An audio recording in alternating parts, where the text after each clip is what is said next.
से कहेगी कि मैंने आप लोगों को किसी को भी ये हक नहीं दिया कि आप मेरे शौहर को इस तरह घर से बाहर निकालें।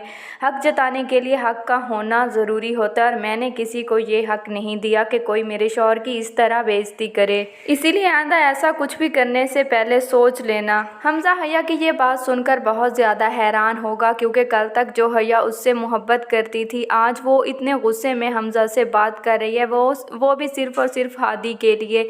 इसीलिए हमज़ा हैया को समझाने की कोशिश करेगा, लेकिन हैया अब हमज़ा की कोई भी बात नहीं सुनेगी, क्योंकि वो हमज़ा के बारे में सच जान चुकी है। उसे मालूम हो चुका है कि ज़ारा और हमज़ा की शादी हो चुकी है। इसीलिए हैया को हमज़ा की इस बेवफाई पर बहुत ज़्यादा गुस्सा होगा, तो वो हमज़ा से कहेगी कि दफनाई हुई चीज़ों पर सिर्फ फातिहा पढ़ी जाती है, उनकी सफाइयाँ नहीं दी जाती।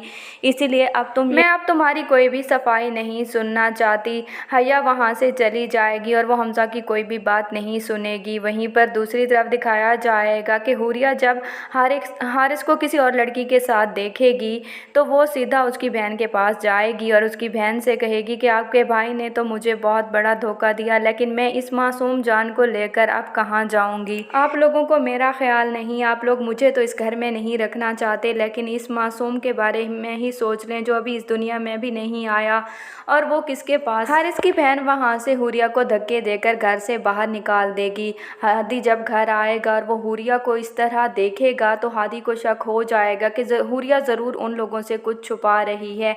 इसीलिए हादी अपने वालिद से कहेगा कि मुझे लगता है ये लड़की हमें बहुत बड़ा धोखा देने वाली है, इसीलिए हमें इस पर इतना एतबार नहीं करना चाहिए। हादी के वालिद को पहले ही शक होगा हुरिया पर, इसीलिए वो हादी से कहेंगे कि मुझे लगता है कि हुरिया हारिस को बचाने के लिए ये सब कुछ कर रही है और उसने ज़ियाद साहब पर झूठा इल्ज़ाम लगाया था।